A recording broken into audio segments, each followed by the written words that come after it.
Mark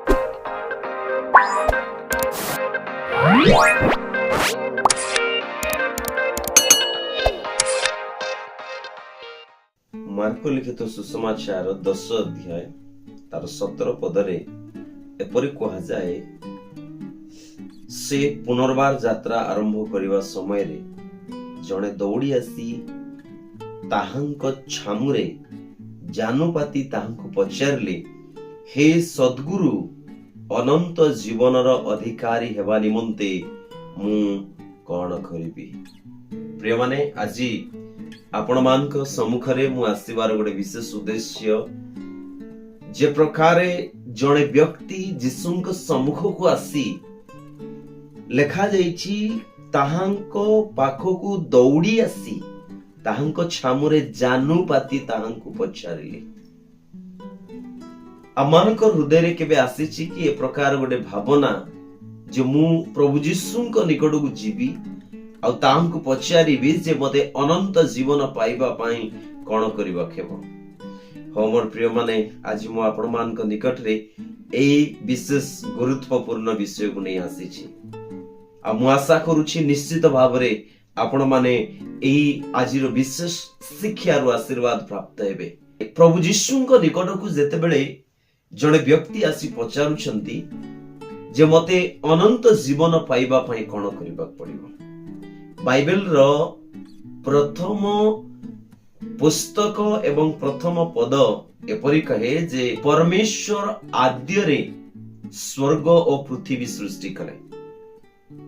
ପରମେଶ୍ୱର ଆରମ୍ଭରୁ ସ୍ୱର୍ଗ ଆଉ ପୃଥିବୀ ତିଆରି କରିଛନ୍ତି। ଏ ଜଗତ ଯୋଉ ପୃଥିବୀରେ ଆମେ ବସବାସ କରୁଛୁ, ଏଇଠି କେବଳ ଜୀବନ ଅଛି। ଆଉ ଏପରି ଜୀବନ ବାଇବେଲ କହେ ତାକୁ ପାଣି ଫଟକା ସହିତ ବ୍ୟବହାର କରାଯାଇଛି ଏବଂ ତାକୁ ସେ ବାଷ୍ପ ସଦୃଶ ତୁଳନା କରାଯାଇଛି ଏବଂ ଏ ଜୀବନର ଗୋଟେ ସମୟ ସୀମା ରହିଛି। ଏ ଜଗତ ମଧ୍ୟରେ ଆଜି ପର୍ଯ୍ୟନ୍ତ କୌଣସି ବ୍ୟକ୍ତି ଅମରତାକୁ ପ୍ରାପ୍ତ ହେଇନାହାନ୍ତି ବା କୌଣସି ବ୍ୟକ୍ତି ଏପର୍ଯ୍ୟନ୍ତ ଚିରକାଳ ନିମନ୍ତେ ବାସ କରିନାହାନ୍ତି। ଯଦ୍ୟପି ପ୍ରଥମ ମନୁଷ୍ୟ ଭାବରେ ଯେଉଁମାନେ ଏ ଜଗତରେ ବସବାସ କରୁଥିଲେ ସେମାନେ ଶହ ଶହ ବର୍ଷ ବଞ୍ଚିଛନ୍ତି, ଏପରିକି 900 ବର୍ଷରୁ ମଧ୍ୟ ଅଧିକ ବର୍ଷ ସେମାନେ ବଞ୍ଚିଛନ୍ତି। ତାର ଅର୍ଥ ଏହା ନୁହେଁ ସେମାନେ ମରିନାହାନ୍ତି, ସେମାନେ ମରିଛନ୍ତି। ଅର୍ଥାତ୍ ଏ ପୃଥିବୀ କୌଣସି ବ୍ୟକ୍ତି ନିମନ୍ତେ ଚିରସ୍ଥାୟୀ ବାସସ୍ଥାନ ନୁହେଁ। ପ୍ରତ୍ୟେକ ମନୁଷ୍ୟ, ଯେକୌଣସି ମନୁଷ୍ୟ ଏ ପୃଥିବୀ ପୃଷ୍ଠରେ ଜନ୍ମ ଗ୍ରହଣ କରିଛି ତାକୁ ମରିବାକୁ ପଡିବ ଏବଂ ଏ ପୃଥିବୀକୁ ତାକୁ ତ୍ୟାଗ କରିବାକୁ ପଡିବ। ପୃଥିବୀକୁ ତ୍ୟାଗ କଲା ପରେ ଯେଉଁ ଜୀବନ ରଖାଯାଇଛି ସେଇ ଜୀବନ ହଉଛି ଅନନ୍ତ ଜୀବନ। କିନ୍ତୁ ମନେ ରଖନ୍ତୁ, ଅନନ୍ତ ଜୀବନ ମନୁଷ୍ୟ ମାନଙ୍କ ପାଇଁ ରଖାଯାଇଥିବା ଏଇ ଜାଗତିକ ଜୀବନ ସଦୃଶ୍ୟ ନୁହେଁ। ଆମେ ଯୋଉ ସମସ୍ତ ବ୍ୟକ୍ତି ଆଜି ଯୋଉ ଜୀବନ ବଞ୍ଚିବାର ସୁଯୋଗ ପାଇଛୁ, ସେ ଯେତେ ବଡ଼ ଭୁଲ କଲେ ସୁଦ୍ଧା ଏ ଜଗତରେ ବଞ୍ଚିବାର ସୁଯୋଗ ଅଛି। ଯେତେ ବଡ଼ କୁକର୍ମ କଲେ ସୁଦ୍ଧା ସେ ବଞ୍ଚିବାର ସୁଯୋଗ ଅଛି। ହୁଏତ ଜଣେ ଦଣ୍ଡ ପାଉଛି, ହୁଏତ ଦଣ୍ଡ ପାଉନାହିଁ, କିନ୍ତୁ ସମସ୍ତେ ତ ବଞ୍ଚୁଛନ୍ତି, ଜୀବନ ସମସ୍ତଙ୍କର ଅଛି। କିନ୍ତୁ ଏ ପୃଥିବୀକୁ ତ୍ୟାଗ କଲା ପରେ ଯେଉଁ ଜୀବନ ଅଛି ସେ ଜୀବନ ସମସ୍ତଙ୍କ ପାଇଁ ନୁହେଁ। ସେ ଜୀବନ କେବଳ ସେମାନଙ୍କ ପାଇଁ ଯେଉଁମାନେ ଏ ଅନନ୍ତ ଜୀବନକୁ ପ୍ରାପ୍ତ ହେବା ପାଇଁ ହୃଦୟରେ ଗୋଟେ ଇଚ୍ଛା ରଖିଛନ୍ତି। କେବଳ ସେମାନଙ୍କ ପାଇଁ ଯେଉଁମାନେ କି ଅନନ୍ତ ଜୀବନକୁ ଧରିକି ବଞ୍ଚିବା ପାଇଁ ଚାହୁଁଛନ୍ତି। ଆଉ ଏ ଅନନ୍ତ ଜୀବନ ପାଇଁ କେତେକ ମାଧ୍ୟମ ଅଛି, ଆଉ ସର୍ବଶ୍ରେଷ୍ଠ ବିଷୟ ହେଉଛି କେବଳ ପ୍ରଭୁ ଯୀଶୁଙ୍କ ଦ୍ୱାରା ହିଁ ଅନନ୍ତ ଜୀବନ ଅଛି। ଯେ ପ୍ରକାରେ ରୋମିଓ ପୁସ୍ତକ ପ୍ରକାଶ କରେ 6 ଅଧ୍ୟାୟର 23 ପଦରେ ଯେ ପାପର ବେତନ ମୃତ୍ୟୁ, ମାତ୍ର ଈଶ୍ୱରଙ୍କ ଦାନ ଖ୍ରୀଷ୍ଟ ଯୀଶୁଙ୍କ ସହଭାଗିତାରେ ଅନନ୍ତ ଜୀବନ ଅଟେ। ଅନନ୍ତ ଜୀବନ ଅଟେ ଖ୍ରୀଷ୍ଟ ଯୀଶୁଙ୍କ ସହଭାଗିତାରେ। ହଁ, ଯେଉଁମାନେ ଖ୍ରୀଷ୍ଟ ଯୀଶୁଙ୍କ ନିକଟକୁ ଆସିବେ, ଅର୍ଥାତ୍ ଯୀଶୁଙ୍କୁ ଯୋଉମାନେ ନିଜ ଜୀବନରେ ତ୍ରାଣକର୍ତ୍ତା ରୂପେ ଗ୍ରହଣ କରିବେ ସେମାନେ ହିଁ ଅନନ୍ତ ଜୀବନ ପାଇବାର ଗୋଟିଏ ସୁଯୋଗ ପାଇପାରିବେ, ନଚେତ ସେମାନେ ଅନନ୍ତ ଜୀବନ ପାଇପାରିବେ ନାହିଁ। ମୁଁ କହି ରଖିବା ପାଇଁ ଚାହେଁ, ସ୍ୱର୍ଗ, ଯେଉଁ ସ୍ୱର୍ଗରେ ଅନନ୍ତ ଜୀବନ ରଖିବା ପାଇଁ ବା ଯେଉଁ ସ୍ୱର୍ଗରେ ଅନନ୍ତ ଜୀବନ ଦେବା ପାଇଁ ପରମେଶ୍ୱର ସ୍ୱର୍ଗକୁ ପ୍ରଥମେ ତିଆରି କରିଛନ୍ତି, ଆଉ ସେ ସ୍ୱର୍ଗରେ ସ୍ୱୟଂ ପରମେଶ୍ୱର ବାସ କରନ୍ତି, ସେ ସ୍ୱର୍ଗ ଖାଲି ହେବ, ଖାଲି ରହିଯିବ, କିନ୍ତୁ କୌଣସି ପାପୀ ବ୍ୟକ୍ତିକୁ ସେଠାରେ ସ୍ଥାନ ଦିଆଯିବ ନାହିଁ। ମନେ ରଖନ୍ତୁ। ତେଣୁ ଆଜିର ପଢିଥିବା ଶାସ୍ତ୍ରାଂଶକୁ ଯଦି ମୁଁ ଆପଣମାନଙ୍କ ନିକଟ ରଖିବା ପାଇଁ ଚାହିଁବି, ତାହେଲେ ସେ ଶାସ୍ତ୍ରାଂଶଟି ଏ ପ୍ରକାର ପ୍ରକାଶ କରେ ଯେ ଜଣେ ବ୍ୟକ୍ତି ଧାଇଁକି ଆସିଲେ, ଦୌଡ଼ିକି ତାଙ୍କ ନିକଟକୁ ଆସିଲେ, ଆଉ ଜାନୁପାତି କହୁଛନ୍ତି ଯେ ହେ ସଦ୍ଗୁରୁ, ମତେ ଅନନ୍ତ ଜୀବନ ପ୍ରାପ୍ତ ହେବା ପାଇଁ କଣ କରିବାକୁ ପଡିବ? ଏ ବ୍ୟକ୍ତିଙ୍କ ବିଷୟରେ ବାଇବେଲରେ ଅନେକ କଥା କୁହାଯାଇଛି। ସେ ଜଣେ ଧନୀ ଯୁବା ଥିଲେ ବୋଲି କୁହାଯାଇଛି। ଧନୀ ଥିଲେ, ସେ ଯୁବା ଥିଲେ, ସେ ଜଣେ ନେତା ଥିଲେ। ଏ ସମସ୍ତ ବିଷୟ ତାଙ୍କର ଗୋଟିଏ ଜୀବନର ଅଂଶ ଥିଲା। ତାଙ୍କ ପାଖରେ ସବୁ କିଛି ଥିଲା, କିନ୍ତୁ ତାଙ୍କ ପାଖରେ ଅନନ୍ତ ଜୀବନ ନଥିଲା। ଆଉ ସେଇ ଅନନ୍ତ ଜୀବନ ପ୍ରାପ୍ତ ହେବା ପାଇଁ ସେ ବ୍ୟକ୍ତି ଜଣକ ଧାଇଁକି ଆସିଛନ୍ତି, ଆଉ ଜାନୁପାତିକି ତାଙ୍କୁ କହୁଛନ୍ତି ମତେ ଅନନ୍ତ ଜୀବନ ଦରକାର। ଯୀଶୁ ବହୁତ ଖୁସି ହେଲେ, ଆଉ ତାଙ୍କୁ କହିଲେ ଆଜ୍ଞା ଗୁଡାକୁ ପାଳନ କର। ସେ କହିଲେ ମୁଁ ସମସ୍ତ ଆଜ୍ଞା। କେଉଁ ଆଜ୍ଞା? ଯୀଶୁ କହିଲେ ସମସ୍ତ ଆଜ୍ଞା। ବ୍ୟଭିଚାର କର ନାହିଁ, ନରହତ୍ୟା କର ନାହିଁ, ଚୋରି କର ନାହିଁ, ପିତାମାତାଙ୍କୁ ସମାଦର କର, ଏ ସମସ୍ତ ଆଜ୍ଞା ଯୀଶୁ କହିଲେ। ସେ ବ୍ୟକ୍ତି ଜଣକ କହିଲେ ଏ ସମସ୍ତ ବିଷୟ ମୁଁ ପାଳନ କରି ଆସୁଛି। ଯୀଶୁ ତାଙ୍କୁ କହିଲେ ତୁମର ଆଉ ଗୋଟିଏ ବିଷୟ ଉଣା ଅଛି, ତୁମର ସର୍ବସ୍ୱ ବିକ୍ରୟ କରି ଦରିଦ୍ର ମାନଙ୍କୁ ଦାନ କର। ସେଥିରେ ସେ ବ୍ୟକ୍ତି ଜଣକ ଯୀଶୁଙ୍କର କଥାରେ ସହମତି ନ ହେଇକି ସେ ଚାଲିଗଲେ। ଆଉ ଯୀଶୁ କହିଲେ ଦେଖୁଛ ତ ଏଇ ବ୍ୟକ୍ତି ଜଣକ, ବାଇବେଲ ତାଙ୍କ ବିଷୟରେ ପ୍ରମାଣ ଦିଏ ଯେ ତାଙ୍କର ଅନେକ ସମ୍ପତ୍ତି ଥିଲା, ସେ ଜଣେ ଧନୀ ବ୍ୟକ୍ତି ଥିଲେ। ମୋର ପ୍ରିୟ ମାନେ, ଏଇଠି ମୁଁ ପ୍ରଶ୍ନ ପଚାରିବା ପାଇଁ ଚାହେଁ, ଆପଣ ଆଜି ଯଦି ନିଜର ଧନ, ସମ୍ମାନ, ପ୍ରାଚୁର୍ଯ୍ୟତା ପାଇଁ ଯଦି ପ୍ରଭୁ ଯୀଶୁଙ୍କୁ ତ୍ୟାଗ କରିଦେବେ ଏବଂ ଅନନ୍ତ ଜୀବନକୁ ହରେଇବେ, ତାହେଲେ ଆପଣଙ୍କର କି ଲାଭ ହବ? ସେଇ ମାର୍କ ପୁସ୍ତକରେ କୁହାଯାଇଛି, ପ୍ରଭୁ ଯୀଶୁ କହୁଛନ୍ତି ଯଦି ଜଣେ ବ୍ୟକ୍ତି ସର୍ବ ଜଗତ ପ୍ରାପ୍ତ ହୁଏ ଆଉ ନିଜର ଆତ୍ମାକୁ ହରାଏ, ତାହେଲେ କି ଲାଭ? ଆପଣଙ୍କ ପାଖରେ ସମସ୍ତ ବିଷୟ ଥାଇପାରେ। ଆଜି ଯେ ପ୍ରକାରେ ଏ ଜଗତରେ ଏପରି ଧନୀ ଲୋକମାନେ ଅଛନ୍ତି ଯୋଉମାନଙ୍କ ନିକଟରେ ସମସ୍ତ ପ୍ରକାର ପ୍ରାଚୁର୍ଯ୍ୟତା ଅଛି, ଧନ ସମ୍ପତ୍ତିର ପୂର୍ଣ୍ଣତା ଅଛି, କିନ୍ତୁ ସେମାନେ କଣ ସେ ଅନନ୍ତ ଜୀବନ ପାଇପାରିବେ? କେବେ ନାହିଁ। ଏଠାରେ ଯେପରି ପ୍ରଭୁ ଯୀଶୁ କହିଥିବା ଆଜ୍ଞାକୁ ବାଧ୍ୟ ହେଲେ ନାହିଁ। ମନେ ରଖନ୍ତୁ, ଆମେ ଯଦି ଆଜି ଯେଉଁ ଯେଉଁ ଆଜ୍ଞା ପାଳନ କରି ଆସୁଛୁ, ଆଉ ତଥାପି ଯଦି ଆଜି ପ୍ରଭୁ ଯୀଶୁ ଆମକୁ କିଛି କହୁଛନ୍ତି, ତାହେଲେ ତାକୁ ଯଦି ଆମେ ପାଳନ କରୁନାହୁଁ, ତାହେଲେ ଆମେ ଅନନ୍ତ ଜୀବନ ହରେଇବା ପାଇଁ ଯାଉଛୁ। ଆମ ପାଖରେ ସବୁ ଥାଇପାରେ, ଯେ ପ୍ରକାରେ ଏଇ ବ୍ୟକ୍ତି ଜଣକ ସମସ୍ତ ଆଜ୍ଞା ପାଳନ କରୁଥିଲେ, କିନ୍ତୁ ପ୍ରଭୁ ଯୀଶୁଙ୍କର ସେ ଆଜ୍ଞାକୁ ପାଳନ କଲେ ନାହିଁ। ପ୍ରଭୁ ଯୀଶୁଙ୍କ ପଛରେ ଚାଲିବାର ସମସ୍ତ ଲୋକଙ୍କୁ ସେ ଗୋଟିଏ ଆଜ୍ଞା ଦଉଥିଲେ, ତମେ ଏ ସମସ୍ତ ବିଷୟକୁ ତ୍ୟାଗ କର, ଆଉ ମୋ ପାଖକୁ ଆସ, ମୁଁ ତୁମକୁ ଅନନ୍ତ ଜୀବନ ଆଡକୁ କଢେଇ ନେବି, ମୁଁ ତୁମକୁ ସ୍ୱର୍ଗରେ ଧନ ପ୍ରାପ୍ତ ହେବା ବିଷୟ ଶିଖେଇବି। ସେଇ କଥା ଶିଷ୍ୟ ମାନଙ୍କୁ ଶିଖେଇକି ଆସୁଥିଲେ। ମୋର ପ୍ରିୟ ମାନେ, ଆଜି ଅନେକ ଲୋକ ଏ ପ୍ରକାରେ ସେମାନଙ୍କର ସୁବିଧା ଅନୁସାରେ ଗୋଟିଏ ଦୁଇଟି ଆଜ୍ଞାକୁ ପାଳନ କରିକି ଚାଲୁଛନ୍ତି, ଆଉ ସେମାନେ କହୁଛନ୍ତି ଆମେ ଅନନ୍ତ ଜୀବନର ଅଧିକାରୀ ହେଇଯିବ। ଏପରିକି ଅନେକ ପ୍ରଭୁଙ୍କର ସେବକ ମାନେ ମଧ୍ୟ ଆଜି ପରମେଶ୍ୱରଙ୍କର କାର୍ଯ୍ୟକୁ ଗୁରୁତ୍ୱ ନ ଦେଇ ସେମାନଙ୍କର ନିଜର ଗୋଟେ ବ୍ୟକ୍ତିଗତ ଲାଭ ନିମନ୍ତେ ବ୍ୟବହାର କରିକି ଆଜି ସେମାନେ ନିଜକୁ ପ୍ରଭୁ ଯୀଶୁଙ୍କର ସେବକ ବୋଲି କହୁଛନ୍ତି। ଆମେ ଭୁଲିବାକୁ ହେବ ନାହିଁ, ଯୋଉଦିନ ପ୍ରଭୁ ଯୀଶୁଙ୍କ ନିକଟକୁ ଲୋକ ପହଞ୍ଚିବେ, ସେଦିନ ଯୋଉମାନେ ଯୀଶୁଙ୍କୁ ପ୍ରଭୁ ପ୍ରଭୁ ବୋଲି କହୁଥିବେ, ସେମାନେ ସମସ୍ତେ ତ ସ୍ୱର୍ଗ ରାଜ୍ୟର ଅଧିକାରୀ ହେଇପାରିବେ ନାହିଁ ବୋଲି କୁହାଯାଇଛି। ପ୍ରଭୁ ଯୀଶୁ ନିଜେ କହିଛନ୍ତି ସମସ୍ତେ ସ୍ୱର୍ଗ ରାଜ୍ୟର ଅଧିକାରୀ ହେଇପାରିବେ ନାହିଁ, କେବଳ ସେମାନେ, ମନେ ରଖନ୍ତୁ, କେବଳ ସେମାନେ ଯୋଉମାନେ କି ପିତାଙ୍କର ଇଚ୍ଛାକୁ ସାଧନ କରନ୍ତି। ହଁ ମୋର ପ୍ରିୟ ମାନେ, ଆପଣ ମାନେ ଠିକ ଶୁଣିଛନ୍ତି, ଯୋଉମାନେ ସ୍ୱର୍ଗସ୍ଥ ପିତାଙ୍କର ଇଚ୍ଛାକୁ ସାଧନ କରନ୍ତି କେବଳ ସେମାନେ ହିଁ ସ୍ୱର୍ଗ ରାଜ୍ୟର ଅଧିକାରୀ ହେଇପାରିବେ। ଅନନ୍ତ ଜୀବନ ସାଧାରଣ ବିଷୟ ନୁହେଁ, ମନେ ରଖନ୍ତୁ।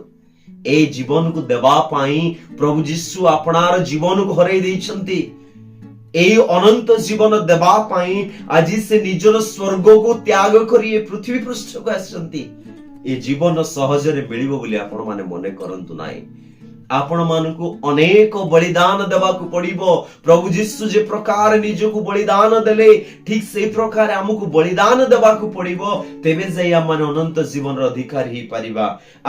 ମୁଁ ପ୍ରାର୍ଥନା ଯାଉଛି, ମୁଁ ଯୀଶୁଙ୍କର ନାମ ଧରୁଛି, ମୁଁ ଯୀଶୁଙ୍କର ସେବା କରୁଛି, ମୋ ପାଇଁ ସ୍ୱର୍ଗ ସୁନିଶ୍ଚିତ, ମୋ ପାଇଁ ଅନନ୍ତ ଜୀବନ ସୁନିଶ୍ଚିତ, ଏପରି ଆପଣ ମାନେ ଭାବନ୍ତୁ ନାହିଁ।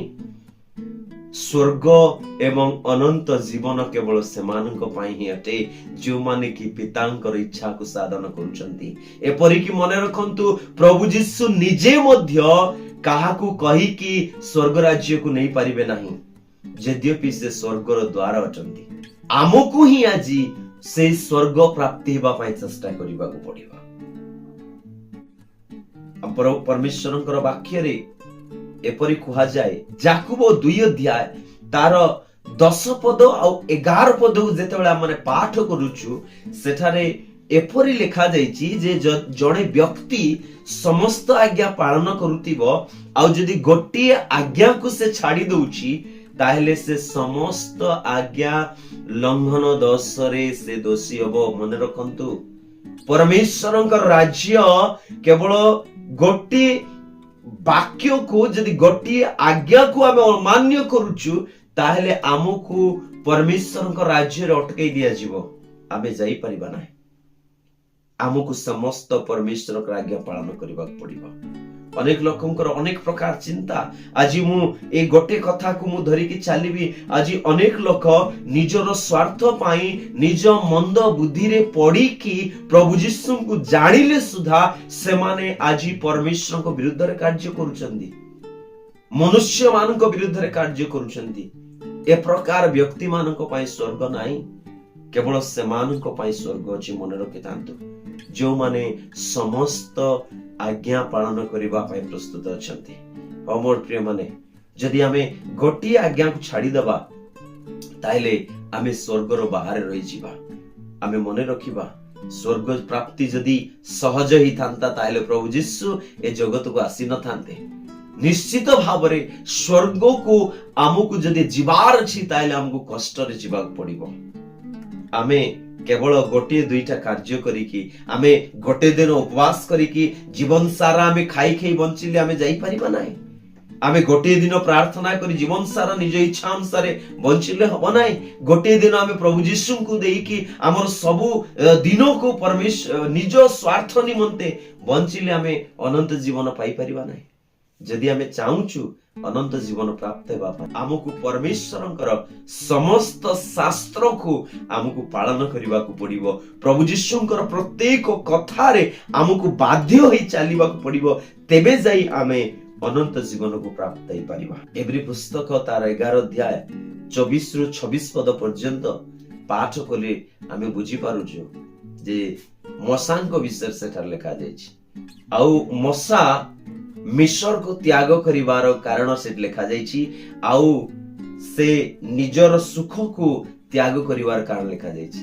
ସେଠି ଲେଖାଯାଇଛି ଯେ ଖ୍ରୀଷ୍ଟଙ୍କର ଦୁଃଖର ସହଭାଗୀ ହେବା ପାଇଁ ସେ ଇଚ୍ଛା କଲେ, ପରମେଶ୍ୱରଙ୍କର ଲୋକମାନଙ୍କ ସହିତ ଦୁଃଖ ଉଠେଇବା ପାଇଁ ଇଚ୍ଛା କଲେ ବୋଲି ଲେଖାଯାଇଛି। ଆମେ ଯଦି ଧନକୁ ଧରି ରଖିବା ଆଉ ଖ୍ରୀଷ୍ଟଙ୍କ ପାଇଁ କିଛି ଦୁଃଖ ଉଠେଇବା ନାହିଁ, ଆଉ ଆମେ କହିବା ମୁଁ ଅନନ୍ତ ଜୀବନ ପ୍ରାପ୍ତି ହେବି, ଆମେ କେବେ ପ୍ରାପ୍ତି ହେଇପାରିବା ନାହିଁ। ଆମେ ଯଦି ଚାହୁଁଛୁ ଅନନ୍ତ ଜୀବନ ପ୍ରାପ୍ତି ହେବା ପାଇଁ, ତାହେଲେ ପ୍ରଭୁ ଯୀଶୁ କହିଥିବା ଗୋଟେ କଥାକୁ ମନେ ରଖିବା। ଯେତେବେଳେ ନିକୋଦିମ ତାହାଙ୍କ ନିକଟକୁ ଆସି ପଚାରିଲେ, ସେତେବେଳେ ଯୀଶୁ ତାହାଙ୍କୁ ଉତ୍ତର ଦେଇଛନ୍ତି। ନିକୋଦିମଙ୍କୁ ଯୀଶୁ କହିଲେ, ସତ୍ୟ ସତ୍ୟ ମୁଁ ତୁମମାନଙ୍କୁ କହୁଅଛି, ପୁନର୍ଜନ୍ମ ନହେଲେ କେହି ଈଶ୍ୱରଙ୍କ ରାଜ୍ୟ ଦେଖିପାରିବ ନାହିଁ। ପୁନର୍ବାର ତାଙ୍କୁ ଆଉ ଗୋଟେ କଥା କହିଲେ, ଯାହାକି ଆମେ ଯୋହନ 3 ଅଧ୍ୟାୟର 3 ଓ 5 ପଦରେ ଦେଖି ପାରୁଛୁ ଯେ ସତ୍ୟ ସତ୍ୟ ମୁଁ ତୁମମାନ କହୁଅଛି ଜଳ ଆତ୍ମାରେ ଜନ୍ମ ନ ହେଲେ କେହି ପିତାଙ୍କ ରାଜ୍ୟରେ ପ୍ରବେଶ କରିପାରେ ନାହିଁ, ସ୍ୱର୍ଗ ରାଜ୍ୟରେ ପ୍ରବେଶ କରିପାରେ ନାହିଁ ବୋଲି କହିଲେ। ଏହା ହଉଛି ପ୍ରିୟମାନେ ଆମମାନଙ୍କ ନିମନ୍ତେ ଦିଆଯାଇଥିବା ଆଜ୍ଞା। ଆମମାନେ ଯଦି ଏଇ ସମସ୍ତ ବିଷୟକୁ ଧରିକି ଚାଲୁଛୁ ତାହେଲେ ଆମେ ଅନନ୍ତ ଜୀବନ ପାଇପାରିବା। ଆଉ ଯଦି ଆମେ କହିବା ଯେ ମତେ ଦିଆଯାଇଥିବା ଆଜ୍ଞା କୁ ନ ମାନିକି ମୁଁ ଭିନ୍ନ ଉପାୟରେ ଅନନ୍ତ ଜୀବନ ପାଇବି କହିଲେ ଆମେ କେହି ପାଇପାରିବା ନାହିଁ।